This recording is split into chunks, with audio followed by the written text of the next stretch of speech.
बिस्मिल्लाहिर्रहमानिर्रहीम, अस्सलामुअलैकुम। मैं हूँ ईशा रानी और स्मॉल एचडी न्यूज़ से आपको एक अहम खबर देते चलें। 2024 का लाडला नवाज शरीफ होगा, एहसन इकबाल ने राज अफशा कर दिया। मीडिया से बात करते हुए एहसन इकबाल ने कहा कि 2018 में इमरान खान लाडला था और हुकूमत बनाई, लेकिन अब नवाज शरीफ लाडला है और नून लीग हुकूमत बनाएगी। राना सनाउल्लाह ने तो सादा अक्सरियत से जीत कर अभी से ही हुकूमत का ऐलान कर दिया।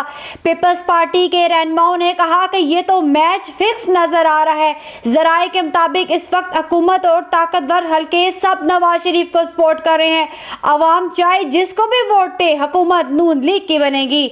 आपको एक बार फिर बताते चलें, 2024 का लाडला नवाज शरीफ होगा, एहसन इकबाल ने राज अफशा कर दिया। मीडिया से बात करते हुए एहसन इकबाल ने कहा कि 2018 में इमरान खान लाडला था और हुकूमत बनाई, लेकिन अब नवाज शरीफ लाडला है और नून लीग हुकूमत बनाएगी।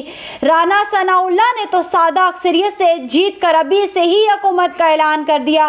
पीपल्स पार्टी के रहनुमाओं ने कहा कि ये तो मैच फिक्स नजर आ रहा है। जराए के मुताबिक इस वक्त हुकूमत और ताकतवर हल्के सबसे नवाज शरीफ को सपोर्ट कर रहे हैं। अवाम चाहे जिसको भी वोट दे, हुकूमत नून लीग की बनेगी।